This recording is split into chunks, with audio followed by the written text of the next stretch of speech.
So the title is Bright Futures for Architecture, which hopefully is true. Okay, hello, Ara. I completely disagree with the title. I see no bright future for architecture. The future is dismal and bleak. Because our message and the message of our friends, which includes a large group of people on the margins of architecture. But there are many different people, the natural builders, biophilic builders, Alexandrians, classical architects, there are so many different groups, that are loosely organized on the margins of mainstream architecture. They're still kept in the margins of architecture. And the center of architecture is just viciously held by modernists and successors of modernists, which is just a lust for power. Everyone just wants power, and they keep bringing the same language, industrial language, glass and steel, horrible concrete, broken forms. So I don't see any future for architecture, because the power is totally controlled by ugly architecture. So that's my opinion. But you choose a title, so please, Ara, you describe to our audience why you are so optimistic. Because the thing is, these conversations we weren't even exposed to these conversations in architecture school. But now that we're being exposed to them, I'm seeing people either consciously accept or consciously reject them. However, they're being talked about and they're being made public. So I think now that the conversations are out there more, I think it potentially can change.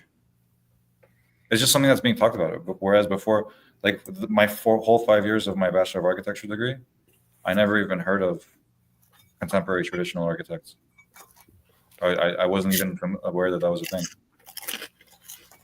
Okay, but that's that's many years ago already. Yeah, so I see progress. Well, you're out of architecture school for several years. You're a practicing architect. You're no longer a young student. Has there been any progress? I would say no, there has not been any progress. But I wish Nir would come back, because I would like you to restate your hypothesis and then ask Nir for his informed opinion about this. But here is Nir. Okay. So we have Ara has a hypothesis. You can chew, doesn't matter. Ara has a hypothesis, and I stated my very negative opinion. Ara has a positive take on this, and so we would like your take. So please, Ara, tell Nir. There are bright futures for architecture. There's a bright future for architecture. Yes. Yeah, I think so. I think that what is being taught now in schools under the term architecture is not architecture.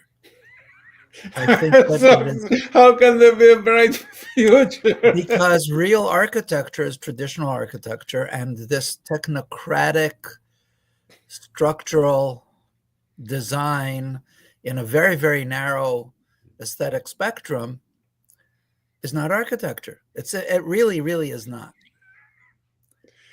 So, I agree with you, but how can somebody be optimistic? I'm very optimistic that people will come back to common sense and understanding and actually learn something again, which was forcibly removed from the discourse in the name of being progressive and innovative and cheap. Basically, I think the promise was cheap but nice.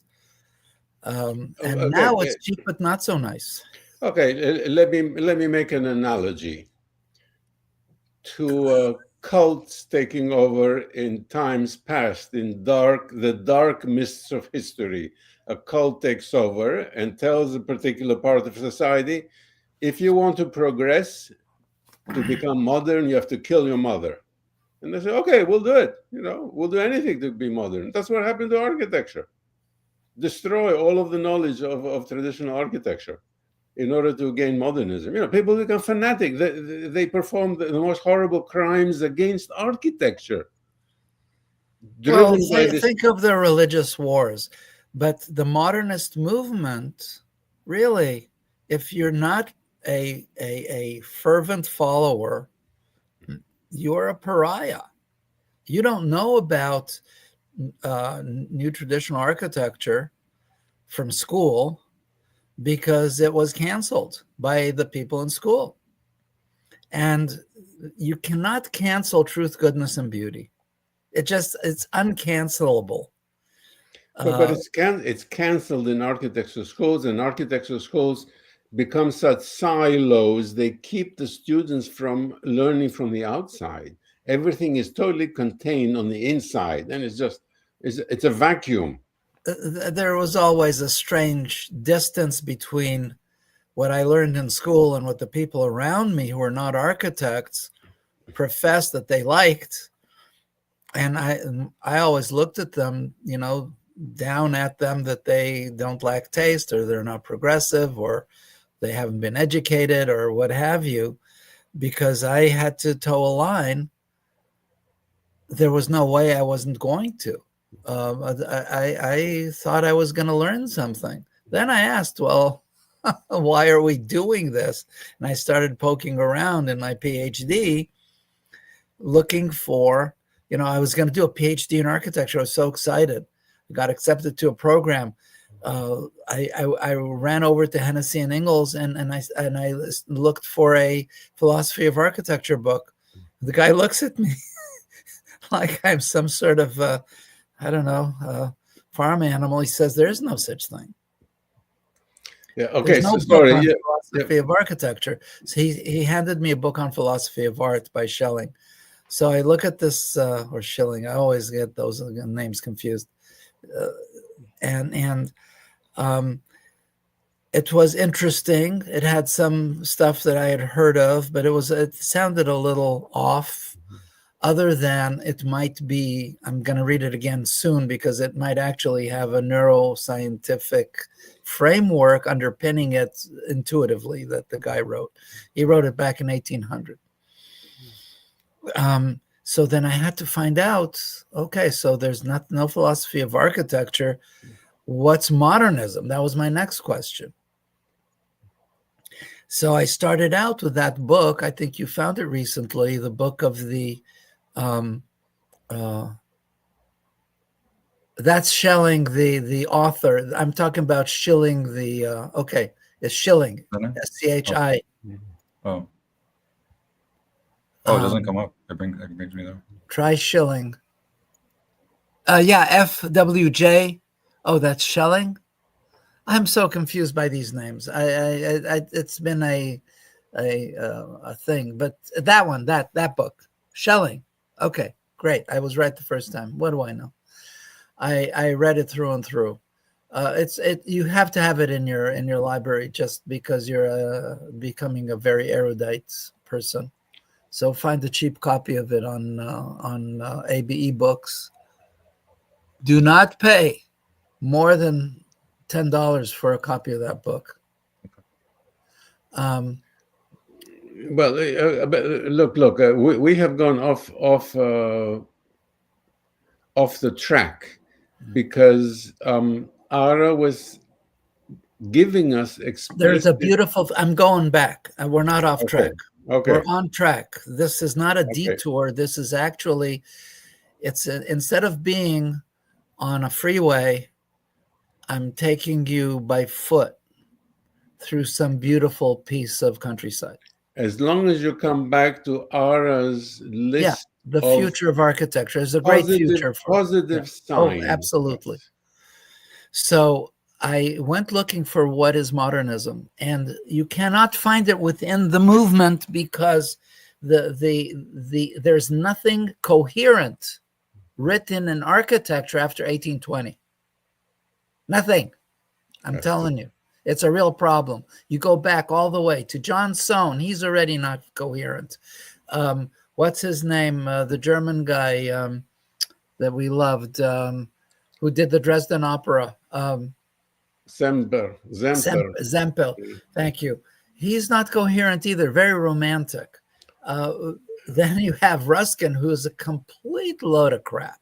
Yeah. Nothing after pretty to read. 1800 Yeah, pretty to in read. architecture. Nothing. Well, So you have to wait until Tom Wolfe, From Bauhaus to Our House, to understand Bauhaus to what Our House. Yeah, you modernism want to is. read that book. But seriously speaking, I had a very good professor in the PhD program, and he said, you're going to find what you're looking for in the critique of architecture. And I started out with this remarkable book by Jeffrey Scott, which you might have, The Architecture of Humanism, Yes. might be in your library. The Architecture of Humanism, which is actually a book defending Baroque from the critique by neo-medievalists. You know that there was a style war going on in the... Right. Okay. But, Nir... Let me finish. I'm You're very close. meandering too much. You can't be talking about stuff. Yeah, the future of architecture is in the continuing discourse that was abruptly stopped in 1920. The continuing, basically romantic discourse in architecture, the 18th and 19th century and early 20th century, which produced some of the finest, most extraordinary buildings ever, and the largest quantity of extraordinary buildings, all of them in traditional form. And they discuss every single one of the modernist ideas. The very last one originated in 1863. That was form follows function. All the rest is an application of romantic ideas dressed up in modernist garb, and that's what modernists have been doing since 1920, basically, and especially after 1923 with the Neue Sachlichkeit. So returning to the exploration of real architecture, real buildings, and the real topics of the picturesque, the sublime, the beautiful, form follows function. When you're looking at a traditional building, how do you see form follows function? Well, some of it you saw in Sullivan's work because he was still a romantic and a traditionalist. So he's one of the last folks. But you need to know, and these crazy things by these guys. Actually, look at Boulet's real buildings that he built. He built like 2.5 buildings, and look at Ledoux's work. Ledoux, his Arc-en-Ciel, it's good classical architecture, period. Because you cannot create places for people without using a holistic method, a holistic system. That's near that's in Paris, the Gatehouse, and it's very interesting how Ledoux was prevented from doing any any work that was not utilitarian. He did the factory. This is the salt factory. He did the gates on the custom house gates on the outside of Paris. He was never given a really good building to do, but this is a utilitarian structure. Okay, look, Nir, you have refused to come back. The result of all this is that the future of architecture, the future of modernism is classicism, and that the future of architecture as a whole, it's going to be in my upcoming book, not the one I'm writing now, that's a neuroaesthetic city, but the one I started writing and I will finish after. It's called Romantic Intentions in Architecture, and it's the continuing discourse of all these romantic ideas which came from a melding of the sublime, which is the architecture of pain like this, and the beautiful, that's the architecture of pain. What is this thing? That's the architecture of pain. Was this by Ledoux also? No, it's not built. Oh, This is I don't think this is built. No. Yeah, but that was one of Ledoux's design. Yeah, It was look. Nir, you have disappointed me. I the wanted future of architecture is the discourse is in the romantic intentions, which brought us here. That is not helpful. Okay, sorry. You are proposing some philosophical text that will define the future of architecture. Ara was talking about happenings, events on the ground that point Oh, there's towards the future. The architects. future of modernism is classicism and traditionalism. There is no other system that has ever worked, Just and we because have you're a saying that, 5,000-year track record. just because you say that does not make it true. Ara was giving Excuse me. data. I'm Data. only giving you facts. The classical traditional method of all the architectures of the world has been in place, documented for about 5,000 years, and it works very well. That's always worked. Ara was giving us actual, meaningful data that some architects are starting to improve their work today. Okay, I'm very happy to hear that. Ooh. No, but we want the same thing from you. Instead, you went on a philosophical discourse, which is No, I it's think not that the practical. architects, traditional architects, are genuine architects. I think that the usurpation by the modernist movement has eroded, devalued, taken away the content of what it is to be an architect and what it is to build buildings. And Totally agree, but so picking up the pieces and moving forward, I think there's a great future for architecture. All right. I don't disagree with you, but I'm still not happy with the way you are taking this. You're taking this in a parallel direction, whereas the good classical architects that you and I know, admire, respect, some of whom are our friends, are marginalized. The That's in mainstream the past. architecture is We're garbage. marginalized. We were marginalized for a long time.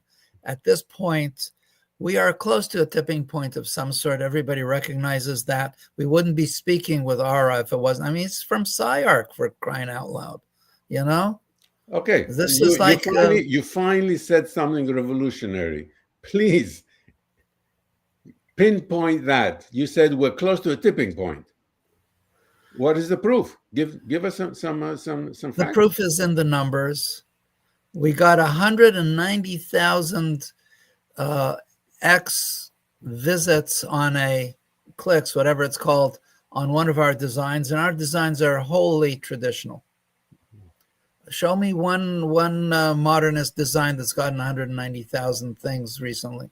Well, I don't have this data. And that's even the old design. It's the new design that got it. So I don't feel marginalized. I feel that we're the center. Ara, show Nir's beautiful design, and full size, so we have something nice to look at. Looking for. Is there a website for the Classic Planning Studio? Yeah, it's on classicplanning.org/studio, I think. Oh. And also for the Academy. Yeah, so it's beautiful. You don't have like a portfolio. Well, no, we need to put the stuff in. It's all recent, so we haven't put it in yet. But I can just share screen with some of the stuff. Let Nir share the screen. I think so. We're exposed to a lot of contemporary architects in architecture school who are very, very entertaining, and do very cutting edge work with a lot of steel and glass and like crazy angles and stuff. And it's just like it captures us, and we get really entertained by it and engaged. I think that's a very good term, entertained. Yeah, that is what it is, I think, at the end of the day. Yeah. But I think that same kind of thing. It's ephemeral, it's pleasing intellectually, but experientially it doesn't do much. No. I would disagree with you there. Experientially, it is harmful to human well-being. It is but I only to speak to good. I agree with you, but I only speak to good. So look, these people are presenting something that's harmful to our health as entertaining. Let's have fun with this while it destroys our neural system and it lowers our resistance to and causes 45% of global warming. Exactly. So let's have fun with this. I mean, the planet doesn't like it. Is this ethical? Is this ethical? Well, the whole idea is that you're going to experiment with your new ideas on an unknowing public. It's extremely unethical. It's a very adolescent point of view. It's pathetically adolescent. How about our friends' studies and our studies that show that when you build a building with its geometry, it harms your health because it creates anxiety. And then the same typology is used 3 years later to build another building. Is this ethical? It's not only unethical, it's also stupid, because we have the same people who created the previous problem are now trying to solve that problem. And like Einstein said, you don't give the solution to a problem to the people who caused it in the first place. You need some other type of thinking. The whole system is messed up. You have no idea how messed up it is. I'm working with a client in Washington State, which reminds me, all right, we need to talk one-on-one after. Working with a client that are, I have to show you this because you won't believe. Just a moment, please. Code notes. I need to share screen here, but before I do that, I'm going to cover the name of the guy. Just a moment. There's an architect that was talked about when I was in architecture school who did a lot of projects here in Silver Lake that were very modernist. And when I went to see them, I was like, oh, wow, this is incredible. But I don't know. See, there were little details that were really cool. But now I don't know if it was like I was caught up in the entertainment. It was Neutra. It's very Neutra. Yeah, I know. I didn't meet Neutra. I went to University Elementary School, which is a Neutra project when I was a kid. He came from Vienna. He was doing in California stuff he couldn't possibly do. He did stuff that in many ways kind of worked. He was the arch enemy of the other guy. What was the other guy on Kings Road? Schindler. Schindler. He's got some interesting projects too. You know that Frank Lloyd Wright also had an office on Upper Kings Road, just under the Strip. I didn't know that. Yeah. I'm going to share screen here, if you don't mind. And I'm going to share this screen over here. I'm working with a client in Washington State, and they, because of the need for affordable housing, they have enacted code elements. One says that in the design review, they can only apply clear and objective development regulations governing the exterior design of new developments. Prohibited. You are prohibited as a city from requiring or excluding exterior cladding materials that are in compliance with the code. What?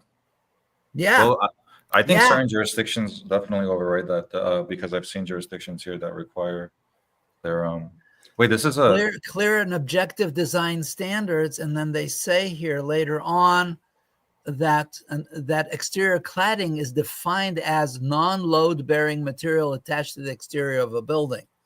So you cannot say use this material or that material to a developer, because basically you can see that this is contractor driven legislation, where the idea is the contractor will still make the same amount of money, but provide an inferior product.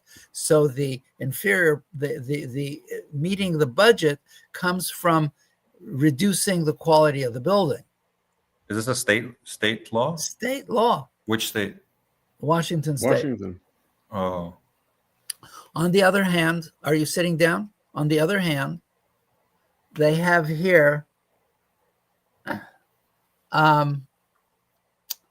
the limitations in the section do not apply to homeowners associations, historic districts, national historic landmarks, areas subject to provisions of International Wildland Urban Interface Code adopted by a county, and any structures in a county that are adjacent to a city or code city. This is Washington State. I see. But if you're in a historic district, they With want you to make a old looking- world Bavarian architectural themed building requirements by law. What? Old world themed Bavarian architectural building requirements? What the hell is that? So it turns out that some podunk town, Leavenworth, Washington, wanted to create some attraction there to bring business to it, and they decided they'd have a Bavarian theme. And now it's in the legislation. Now it's legislated. I mean, this is written by exactly who? I mean, even AI would write better code. You don't need artificial intelligence. In Washington State, that's the native intelligence, apparently, of the code writers. What the hell's going on here? Who are these people? What are they doing? You know, it really makes you... I want to show you something else, gentlemen. I really need to show you this. Because I want you to see this. That was like a long run-on sentence. I'm trying to see what they're actually getting at with this old world Bavarian architectural. So I want to show you this. This is their building and construction code and also their planning code.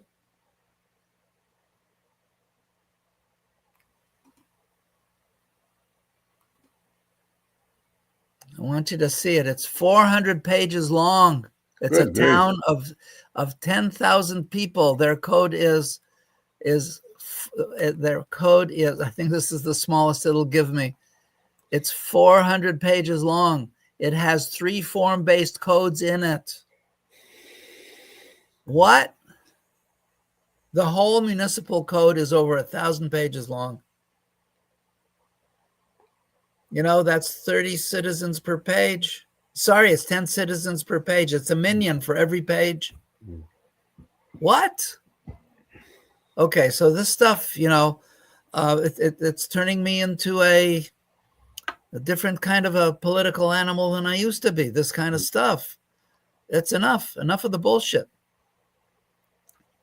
So we're trying to help them wean themselves from it and go on. So this kind of stuff is right now, it's all over the place.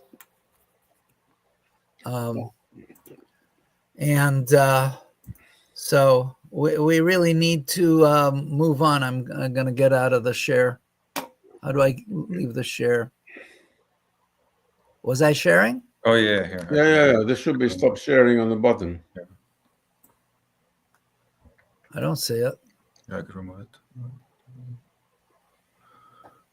Thank you. Yeah, okay. How about getting back to our original discussion? So there's a lot of future for real architecture, common sense and beauty. Let's do that. How's that? And where can you give us some more hints of events that make us optimistic? We have growing numbers of people meeting annually now. There is the International Network of Traditional Building Architecture and Urbanism in Tabao. It's an English group. Okay, I'm a member. I'm on the Committee of Honor of INTBAU. That has been around for 30 years. You know, it's very nice, but it's not making a revolution. It has already. People are joining it every day. People are joining us. 1, 2, 3 people a day join the Classic Planning Institute every single day. We are getting through. All of my clients came from the internet. Really? They found us. We're getting through. People are looking for this. Okay. And the internet is helping. We have a reach right now of about 200,000 people through the Institute. I would say that the overall reach of the traditional movement now, some podcasts like Aesthetic City, I think they've hit 1 million people. I think. I don't know. Maybe it's only 100,000, so I'm off by an order of magnitude, but we're getting there. So tell us the thesis that you know.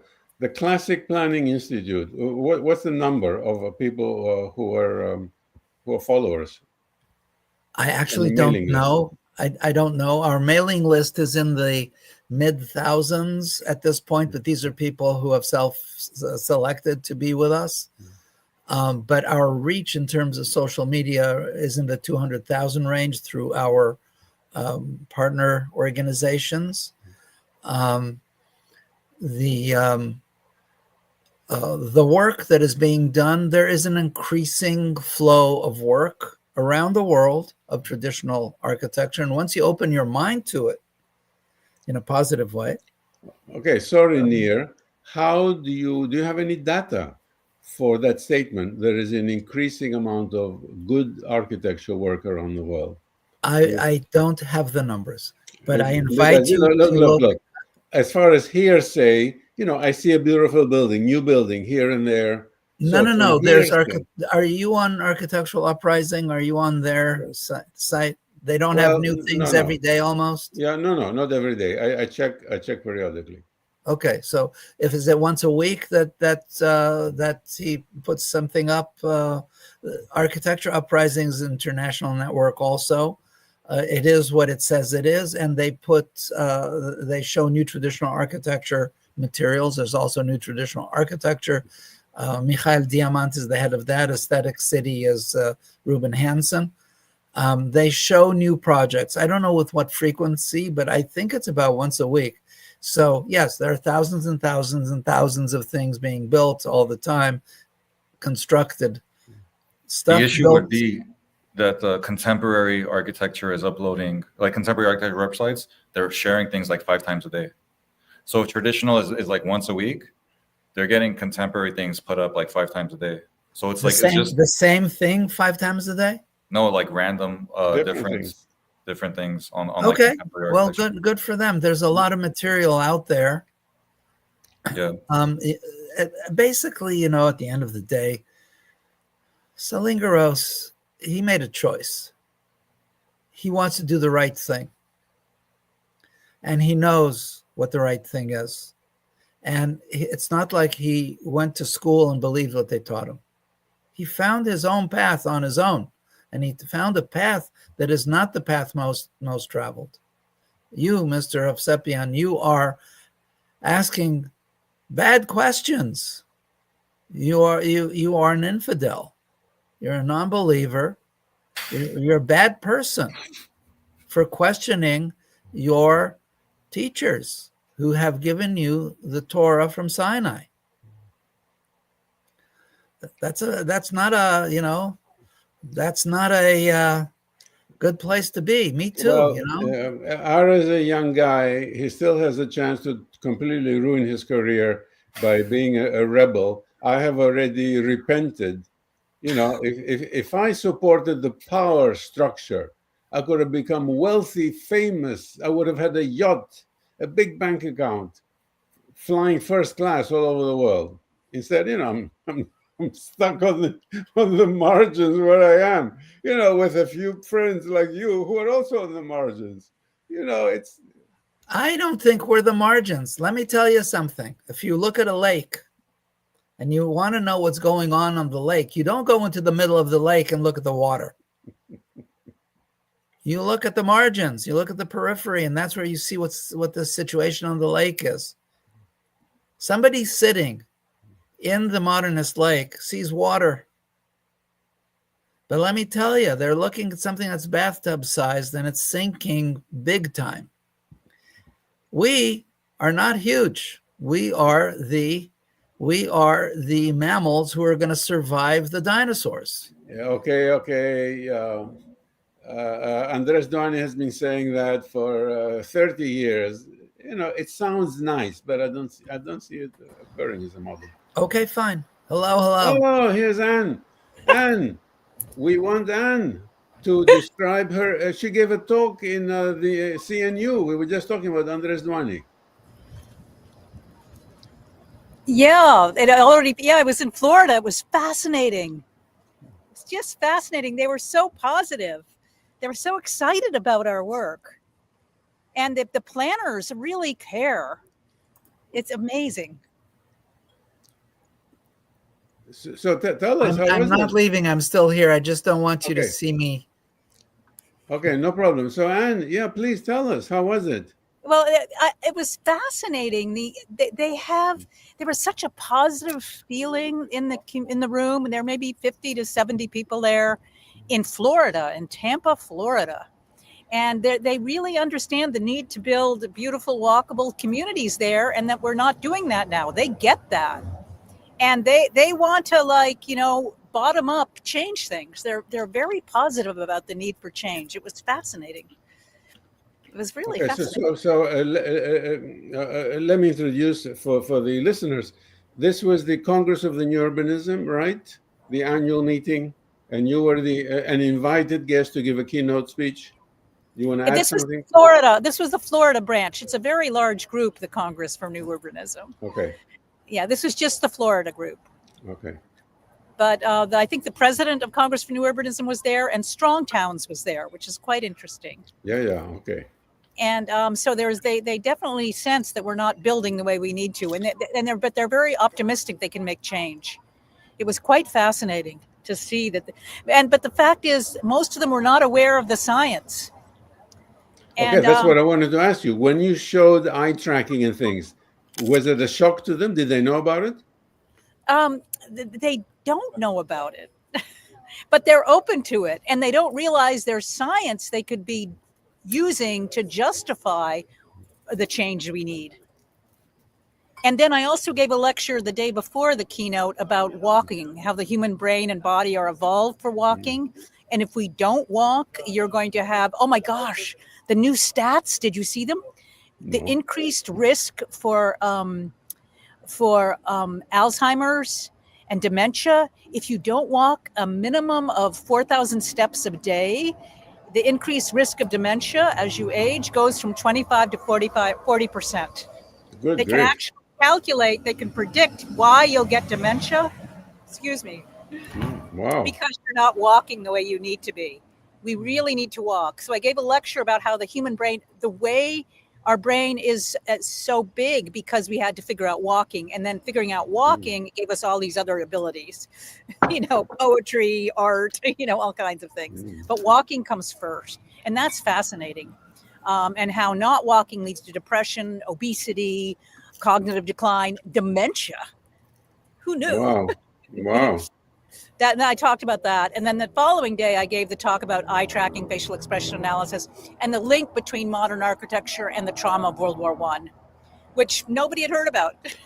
Yes. Yeah. The way the architecture education is still so divorced from history Yes. and from human experience is amazing. You talk about this all the time, Nikos. Yeah. Today, I just taught a 3M visual attention software to architects at SMMA. That's a fairly large architecture firm in 3 states in New England, SMMA, and nobody in the room had heard of it. It's just amazing. They're not aware, because the human experience isn't valued or talked about in architecture school. They don't understand how the business world really understands it and really looks at it. The business world developed 3M VAS in 2011 to predict how people non-consciously will take in any sign, any ad. You need to know that to make sure that it works. And then I show them the Kellogg's Raisin Bran cereal box and show that every element of the graphic design of the cereal box is not random. There's a smiling sun. The smiling sun is a big smile, and your eyes non-consciously will look where the sun is looking, and the sun's eyes are looking at the Raisin Bran title, and then there's a red heart. So non-consciously you feel you have shared those images here, but I am intrigued. Did you have any feedback after your talks by these people? Too early. There's some feedback. I mean, I think the issue is it's all about grant funding. We need to get grant funding. They have some money, and they know how to get money, and they have a lot of members. So we need to get grant funding or figure out a way to get to do projects with them, because they're a very powerful nonprofit. I think CNU is like 23 years old or something, and let me ask Let me ask a dangerous question. Did anyone from the audience, after you finish your talk, stand up and say, "We are going to fund your research because this is the most exciting thing there is"? Unfortunately, you weren't there, Nikos. I don't have funding money. These are people who have money. Well, honey, you're a math professor. You get money. I don't get anything. I just get paid a salary. No, but you got to get. It's all about money and getting the funding. And I think we have to really incorporate design and well-being better, and health and money together. I don't know. We need to put it together. That's the missing link. It'd be cool if more architects knew about eye tracking. I hadn't heard about it until I heard about it from you, but definitely it's something that should be known. We should get all this content out there and get people to be aware of it. Like, every architect should know about eye tracking. My throat is hoarse from constantly ranting on this video series about the architecture school that doesn't teach eye tracking, and among other things. Yeah. There's no interest. They don't know about it, and they're not interested. Oh, but then what if they start using everything. it and they only use eye tracking on architecture students, and they all go straight for like the super contemporary stuff? You have to do it on the public, or do you get eye tracking studies from the public? But Ara, I see your generation as very intrigued, and they have an energy around it that my generation and older did not. I see your generation is going there. I think you will save the world, Ara. I'm convinced. He's definitely on the right path, and you can see his wheels turning big time. He's really doing what it takes to get, to help make that difference that we need. Yeah, like I'm willing to rethink my whole design Ann, strategy. I just want to compliment you, Ann, on how you've grown from VAS to PTSD to ambulation. I think that is really amazing. You're connecting these dots. I actually think that the brain, people talk about brain mapping and you have different things happening in different parts of the brain, and different parts of the brain look different from each other and so on. As if that in one form or fashion has to do with the function of the brain. But I suspect, and I don't know how to prove this or develop it well, that it really has to do, the brain actually, and it makes sense, the brain occurred in the context, in basically two contexts. One was in the context of people, of the social stuff, and the other one was the context of the environment. But then there's another context, and that's the context of making, because half the brain is hands. So between all these aspects, we might actually wind up with a new model of how the brain actually works. Mentioning VAS, there's an ANFA conference, the Academy of Neuroscience for Architecture conference next weekend. Oh, really? September 18th through 20th. And it's in La Jolla, California. Are you going? A member of my board is going because we're presenting a conference. Oh, lovely. A poster. And I should show you the poster. If I can share it, I'll share you the poster. Oh, it's at the Salk Institute? Is that the Salk Institute? ANFA's in San Diego. Oh, that's cool. So they say I honestly like this building. I know you guys aren't fans, but I think it's a cool building. I used to love it. I used to adore it. I used to think it's the best building in Southern California. And then what happened? But the parking lot's terrible. It really only works. Yeah, the Salk Institute when you're standing facing the ocean. When you look the other way, all you see is this parking lot that's kind of terrifying. Yeah, Ann, show us your poster, please. Want me to show you the poster? You're going to love it. Yeah. Ara, it's so simple. Let me see if I can share my. Oh my God! Can I share my screen? This will be fantastic. A preview for our video series viewers. Preview of Ann's poster for the ANFA. Let me see the poster for ANFA. By the way, it's September 11th. I don't know if we want to touch on that. Today's September 11. Yeah. Oh, Yeah. Yeah. Because there's a lot of debate. There's that whole thing, engineers and architects for 9/11 truth. I don't know. It's those were buildings that were built cheaply, and that's a fact. oh, the Twin Towers were built cheaply. Oh dang. Oh They yeah, that's didn't- true. Actually, They did not have a concrete core. yeah. Oh, this is wrong. What is Why this? is this showing this? I don't sure why it's showing this. Here it is. This is wrong. How do I not? Here it is. That's I'm it. sorry. There you go, guys. Wow. Beautiful. fantastic.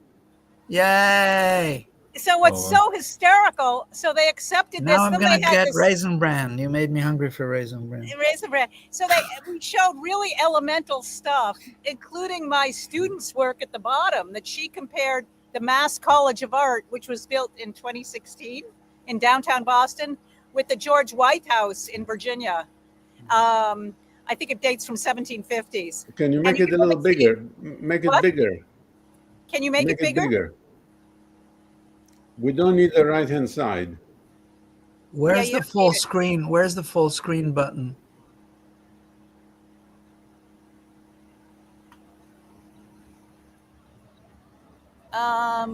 Oh, here it is.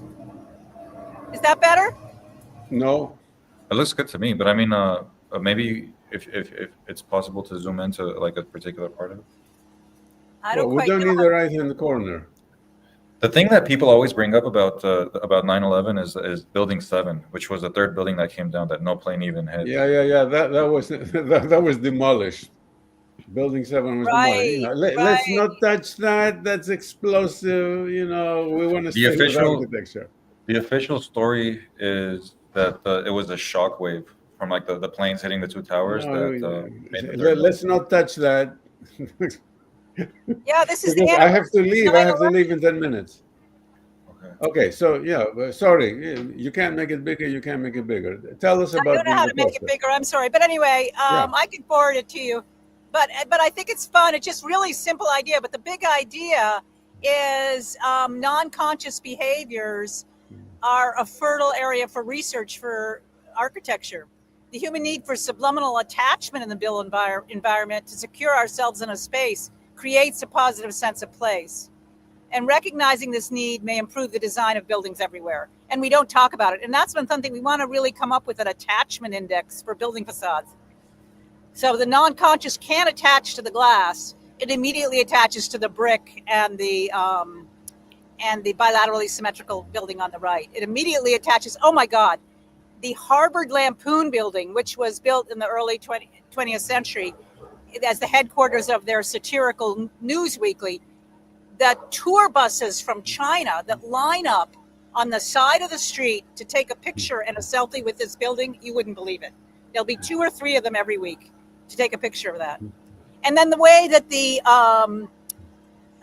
Kellogg's, billion-dollar companies are already using this science. I'm not sure they're using vast, but nothing is random. The fact AI is being used, I think, to design all your packages to snare you. The public doesn't realize it, and it's incredible. Also, we do have our Handbook of Neuroscience in the Built Environment. Nikos, they just told me it'll be coming out October 6th and 8th. Good, Oh, awesome. good. And Nikos and Nir, it's coming out next month. So that's exciting. We've got to figure out how to do a conference around it. I want to Yeah, talk to. we'll figure out. We'll figure out devote an. something. We'll devote an I can entire. stop share now. How do I stop share? Oh, here I'll remove it. Stop share. Yep. Are you going to be at Justin Hollander's conference on the 17th? Where is that? Not me. He Where has is a new towns conference on the 17th. Justin Hollander does? He never told me. In person or Zoom? In person, I'm going to at Tufts. I'm going to be Okay, there. so he may have invited me, but I don't He travel didn't these invite days. me. So. He's your collaborator. Do you want me to in ask seven. him? I'm happy to ask him. Ask him what's going on. I don't know a thing about it. Yeah, no, well, he may have asked me, but because I'm teaching, I would have said no already. So I don't know. The 17th, I have no idea. That's next week.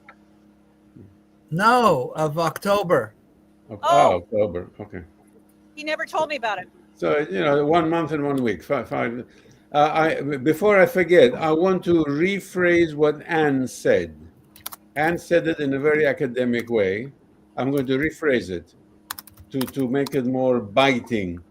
The only reason we attach positively to a building is because of a visceral emotional attachment. Through the geometry, it draws us to it, and we love it, and we like it. Otherwise, it's a total failure. Am I summarizing this in a crude way?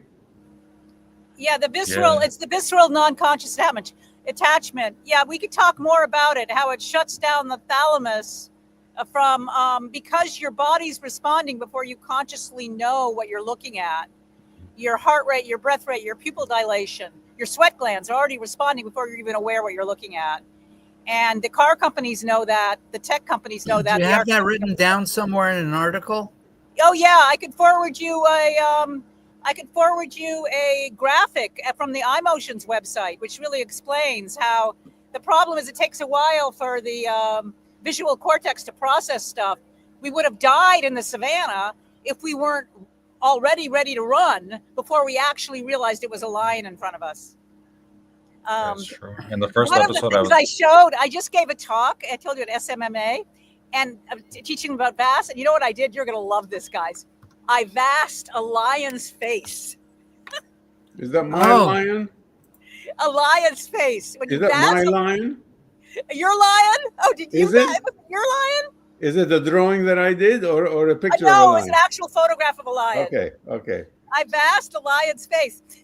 I did photographs of lions, and you can see non-consciously, lions are about 2 million years old. Humans are only like 300,000 years old. We evolved with lions, so our visual perception, because we were in the same land, our visual perception evolved to see them really quickly. And that's what you see when you VAS. If you want, I could show it to you. But it's really fun. When you look at a lion, VASing a lion, you realize how we look at buildings. By the way, mentioning this Lampoon building, they just redid it. So all of the tile is brand new on the roof. That's a It nice used job. to be, for years, the tile was missing. My earlier pictures of the building have none of the tile, just the metal roof. And this is all brand new infrastructure here. it looks very Nice, narrow. nice, very nice. It's a They very redid narrow it building. historically because it's a historic building. It's a They wanted to really lovely do it. building. It's some kind of a Scottish baronial. Very, very lovely. We know the style well. That's nice. Can I share screen? I have a picture for y'all. Oh. Oh, here. Oh, you just removed it. I just saw it. I was about to share it. I don't see it now. Nir Oh, wants here. to share. Oh. Oh yeah, there he is, the lion. Oh guys, I've got to share something too. I've got something I've got to share too. Look at this. See if I can share. We created this in the same kind of context as what Ann's talking about. Yeah, I've got to show you this. You got to see this. How do I share screen? I think you see the lion in about 300 milliseconds. You see a person faster. Yeah, very, very quickly. You see You're a lion sharing. you see a person about 80 milliseconds, a lion in about 300, 200, 300, I think, something like that. Whoa. You're sharing two screens already, and maybe you gotta remove one. I don't know. No, I don't know what I'm We doing. only see the lion. this one. We only and see the then- line. Stop that. Take that one down. I don't know how to. I mean, that's. Oh wait, kick from studio. I I'm mean, gonna I try to hope take that this doesn't. one down. Let me see. Take this down. I don't know. Okay, Yeah, that's a good point. I have to leave in 3 minutes. Ara, Okay. Well, I'll Don't- send you the lion. It's really fun. don't It'll let fit these you, two. Don't let these We two gotta go. drag out. Okay, you cut it.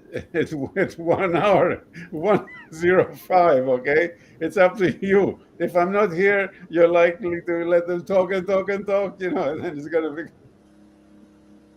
That's a good point about the visceral reaction, because in episode 1, I was talking about buildings I like, and then I was saying why I like them.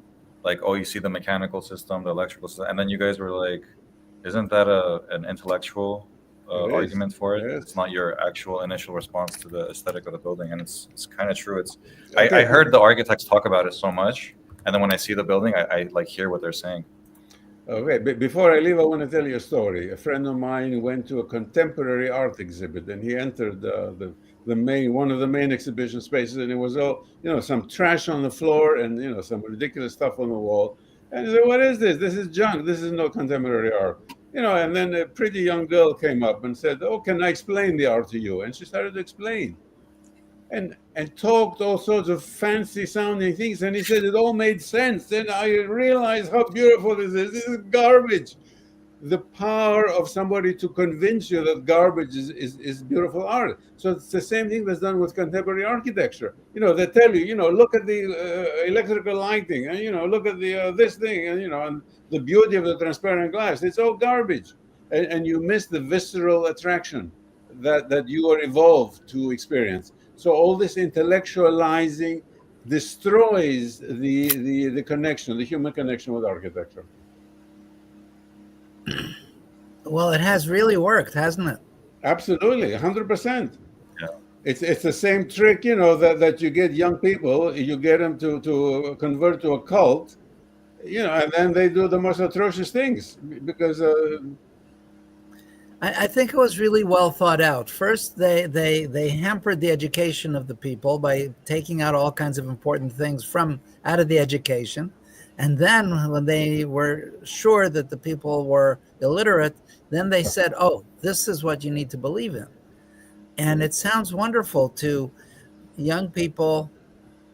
I mean, we're all adolescents when we hit that school, and we all think, "Yeah, this is it." You have people even in their 30s when you're 20, people in their 30s look authoritative, and you don't know that they just drank the Kool-Aid from their teachers, and nobody asks, "Is this so? Why is it so? How is it so? What came before? Why did we get rid of it?" But, without this new science, we all feel the reason we're here, among others, is that we feel we needed explanations for why the good stuff works. To tell people, don't do the bad stuff, do the good stuff. And this is the scientific reason why to do it. But we can talk more, and I know we've got to stop. But what's amazing to me is a lot of architects don't realize they're building bad stuff. They don't know any better. There's a saying like this in stuff. There's this. It's like in Hebrew we say, or in Yiddish we say, "A worm in chain." It's like a worm in horseradish. A worm living in horseradish thinks that's the best thing there is. It doesn't know any better. Yeah, so they have no idea. They're like the doctors who were prescribing mercury. I mean, for drug, and they're still like that. And this is a fundamental question of ethics. Can you forgive somebody who does terrible harm because of ignorance? Are they guilty? They also think they're doing a good job. How can you tell somebody who's devoted their whole lives to this mode of thinking that it's bullshit and they're hurting the planet and others? And not only that, they're hurting the future. How can you tell them that they just wasted their lives? You can't do that. It's the responsibility of those who realize what's going on to protect the people from these individuals. That's why we have codes. Actually, that's exactly why we have codes. It's society protecting itself from the malfeasance of architects. Exactly. And codes are bigger and bigger and bigger because the errors of the architects are more and more and more. They have been. But the codes don't have the right things on them. The codes are missing emotional experience. The codes are inadequate. Walkability. They're missing. The codes are stupid to begin with because most of them are use-based codes, and use is ephemeral. How can you ever establish a path, a legal path on something ephemeral? That doesn't make sense. It's really dumb. So, okay, I have to leave. Bye, everybody. Ira, don't let them talk too long. Okay. Thank you, Nikos. Have a great rest of your day. It's always easier to talk than work. Imagine telling Peter Eisenman his work is bad. Like, I can't even imagine it because he's put so much into it, so many decades into it, written so many books. Who wants to talk to him? But He's a they're teaching a lie. teaching a lie, and he's been self-centered his whole career. The first time I saw him was in 1978 at Pratt, I think. And he's surrounded by adoring students, and he's talking to him about his experience with his shrink. And I'm thinking, how do I wrap that into architecture? I mean, why should I care about your shrink? Oh, don't even show me this. It's so painful. Oh my God. What kind of crappy thing is this supposed to This be? is complete crap. And what's fascinating to me about modern architecture is, this is what I've just noticed, is it looks old faster than traditional architecture. And it doesn't Well, architecture of its time, isn't it? it feels old, and it doesn't age well. No, it's horrific. I mean, his stuff is particularly venal. Well, his Holocaust memorial is pretty good. Sorry? Pretty powerful. His Holocaust memorial. I don't think so. I no? think it's, I don't know. Any idiot could have thought of that. Let's see a nice piece of sculpture, a beautiful piece of sculpture that speaks to it. Hold on just a minute. I'm going to look for the Holocaust memorial in Mishmar Emek. Holocaust memorial, Mishmar Emek. And if I can't find it here,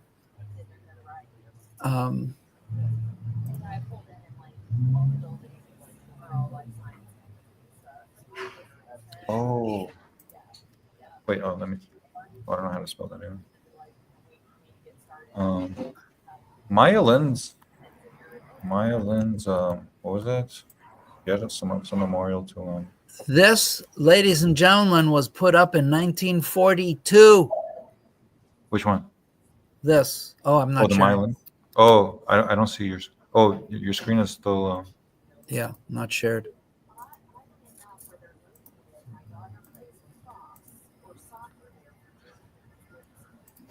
This one was interesting because it was like, it's very subtle. It's like a landscape, like you're sunk into the ground. Oh, and then you have the names of. Is the Vietnam one? But I don't think it really works, the Maya Lin one, and the Vietnam vets got upset, and so they made a statue of some vets to include with it. That's next to it. That's what happened. It's too blank.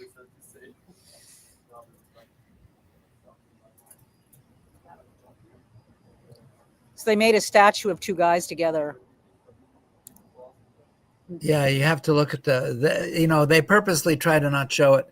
This was the first Holocaust memorial ever made, and it was made in 1942. That's beautiful. It's in a kibbutz in Israel, Mishmar Emek. That's absolutely beautiful. And, it's not the greatest art, blah, blah, blah, blah, blah. But you can see that it tells a story, a really horrific story. The mom can't save her child. And those Eisenman boxes, are you kidding me? Yeah, this is much better. It looks like a Jewish cemetery on Mount Olives. Right. The Muslim cemetery. Well, both cemeteries on Mount Olives around Jerusalem. It's just a cemetery look. It's like an old cemetery look. So there's nothing original about it. There's absolutely no originality or inventiveness in the modernist approach, because it's all about applying a known style to known contexts. Right. It's all about dissociation, because the modernists were dissociated, so they replicated their dissociation. Hurt people hurt other people. That's what it is. I don't know how to stop this. Oh, here. Oops. What the heck? I stopped it, I think.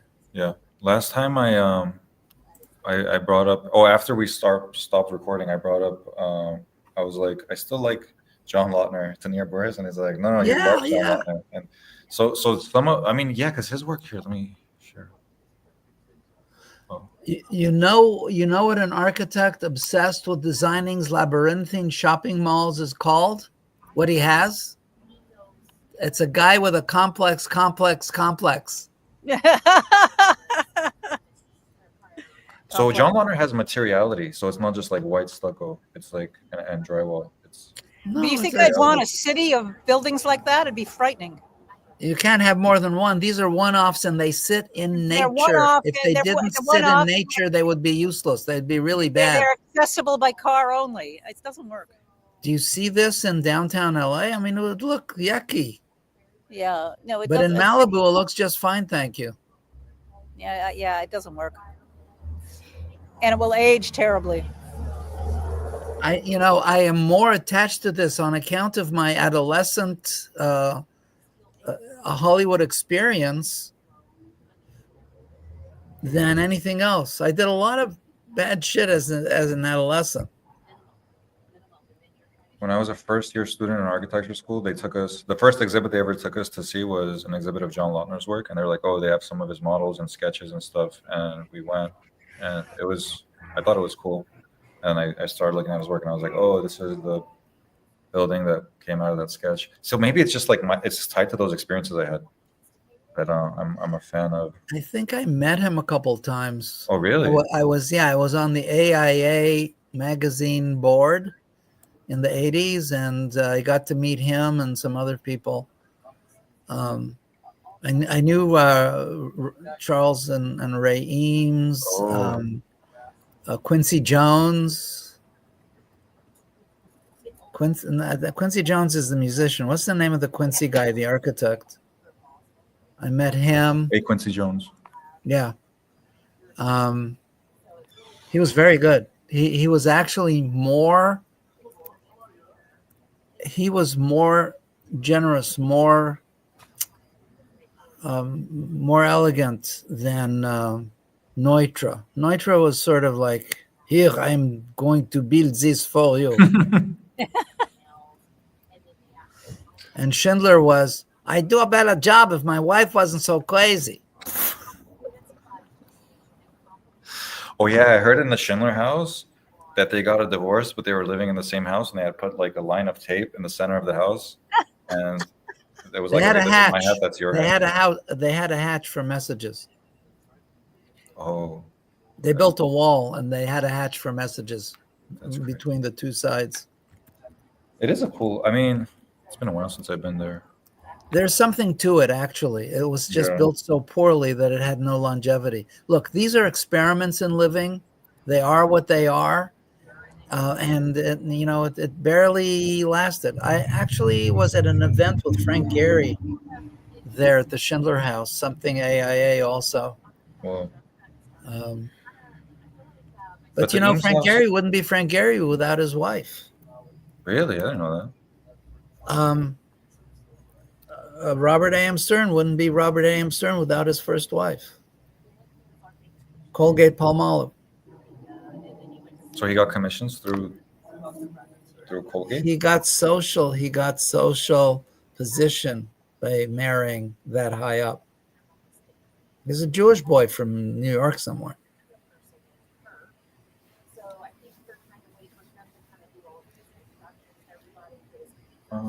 Mentioning famous women, not to go too random, the land Jackie Kennedy Onassis bought in 1974 and owned till 1994 when she passed, just opened to the public. You can now access her land for free on Martha's Vineyard. So I went 2 weeks ago, and a woman who could buy anything. It's really interesting to see what she ended up buying. I could show you this here. This is what it looks like walking. Oh, this is wild. Here, I could show you images of it. So this is her land. That's the land. It's completely remote, not a telephone pole, not any wires. And then when you walk through it, what's so fascinating, you get it. I mean, this land is an hour flight from Manhattan, but here you are completely isolated, and it's just talking about, you know, how the human. Let me here. I can play this for you. What it's like walking in it. Oh, well, let me find a better one. I have a better one. It just really. Here you go. This is walking in Jackie's land here. That's what it looks like. And they opened about 200 acres to the public. I think Carolyn Kennedy still owns the central house, but the rest is open, and you can visit it for free.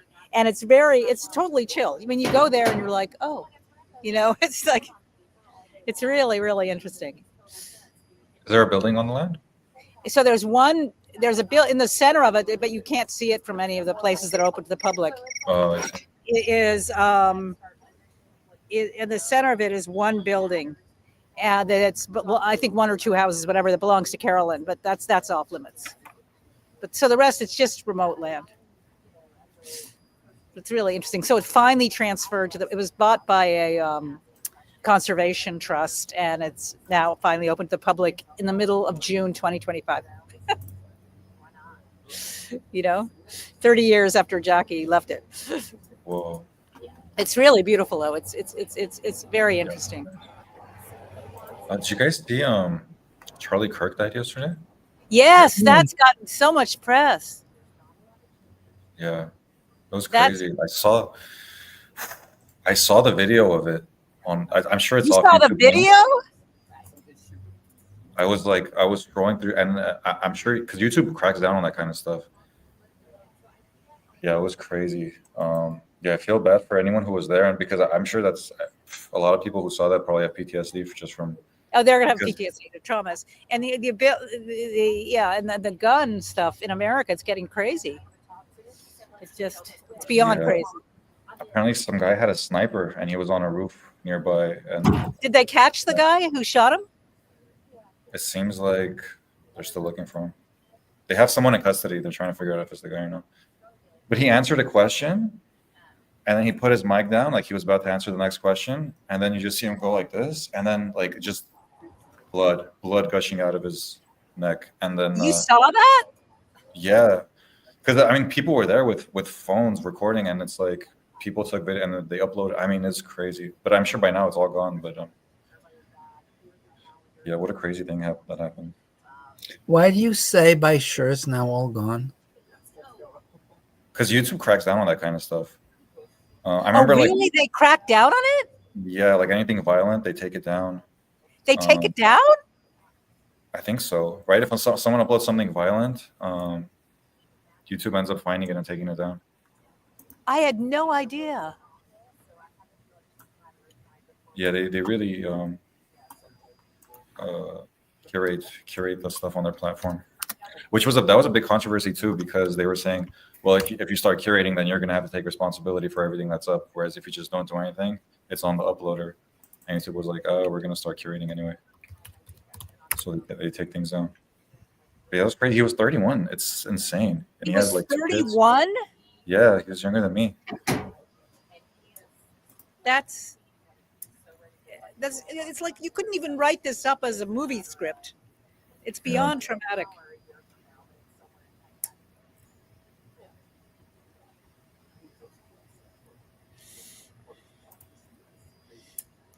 Well, listen, guys, it's really fun talking to you.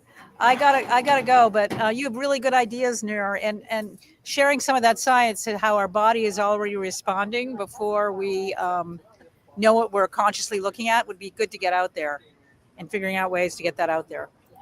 Well, yeah, it is. It's in our article, what happens in your brain when you walk down the street, you know? Right. So sharing that would be good. Yeah, probably. It's horribly written. We need to rewrite it, republish it somehow.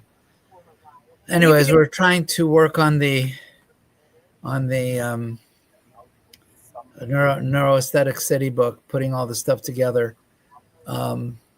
So any sources that you think we could use, I'd be really happy to look at. So do you already have a publisher for the book? Yeah, Routledge is going to do it. They love neuroscience, apparently. The neuroaesthetic. Who's your editor? Sarah Ray.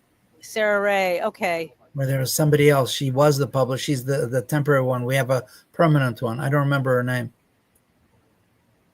But they're not like Harvard. They're Harvard. I met with the editor every week. These guys, once in a while. Right.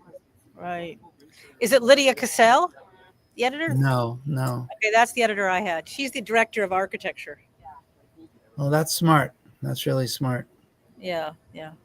Well, let's stay in touch. I better go. But it's been fun. All right, thanks for everything. Thank you guys so much. Bye. Thank you. Bye. You want to stay on and stop the recording? I want to ask you a We question. shouldn't do that on the air? Okay. Let me end stream.